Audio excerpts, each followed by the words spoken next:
राजस्थान के एक छोटे से पहाड़ी गांव रणकपुर में लोग चामुंडा माँ को अपना रक्षक मानते थे। गांव के बाहर एक प्राचीन गुफा थी जहां माँ की छोटी सी प्रतिमा विराजमान थी। एक दिन गांव में अफवाह फैल गई कि पास के जंगल में कोई विचित्र शक्ति है। रात होते ही सब डरने लगे। पेड़ों की शाखाएं बिना हवा के हिलने लगी और लोग अजीब सी आवाजें सुन के डरने लगे। गांव के लोगों का डर देखकर काजल ने कहा, अगर कोई हमारी रक्षा कर सकता है तो सिर्फ चामुंडा माँ। काजल बहुत साहसी थी और माँ की सच्ची भक्त थी।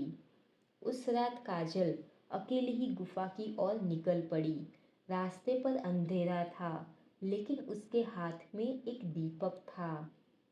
जैसे ही वह गुफा में पहुंची, तेज हवा चली और दीपक बुझ गया।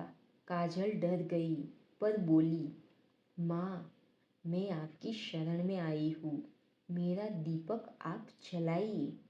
अचानक गुफा के अंदर एक हल्की सी रोशनी फैल गई और दीपक फिर से जल उठा।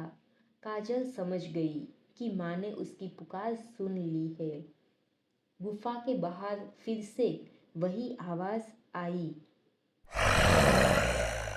काजल बाहर भागी तो देखा कि एक विशाल काला साया उसकी तरफ बढ़ रहा है और ऐसा काला साया देखकर किसी को भी डर लग सकता है। लेकिन फिर भी काजल हार लगाई। जय चामुंडा माँ। इतना कहते ही काजल के पीछे से एक अग्निमय प्रकाश जल उठा। उसमें से माँ चामुंडा का विराट रूप प्रकट हुआ। चमकती तलवार और आंखों में बिजली जैसी चमक। माँ का विराट स्वरूप देखकर काजल जोर से चिल्लाया और भागने लगा, पर माँ की तलवार ने बुरी शक्ति को पल भर में नष्ट कर दिया। अगली सुबह गांव शांत और सुरक्षित था।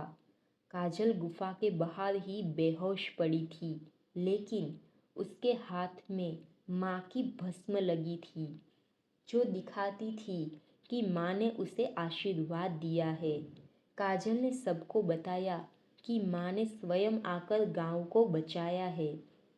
गांव वालों ने उस दिन से वहाँ एक नई परंपरा शुरू की। हर अमावस्या को माँ के मंदिर में एक दीपक जलाते हैं। कहते हैं कि आज भी गांव पर कोई भी संकट आता है तो हवा में घंटियों की हल्की सी आवाज़ सुनाई देती है, जैसे चामुंडा माँ गांव की रक्षा कर रही हो। If you like my content, don't forget to like, share and subscribe and hit the bell icon to stay updated.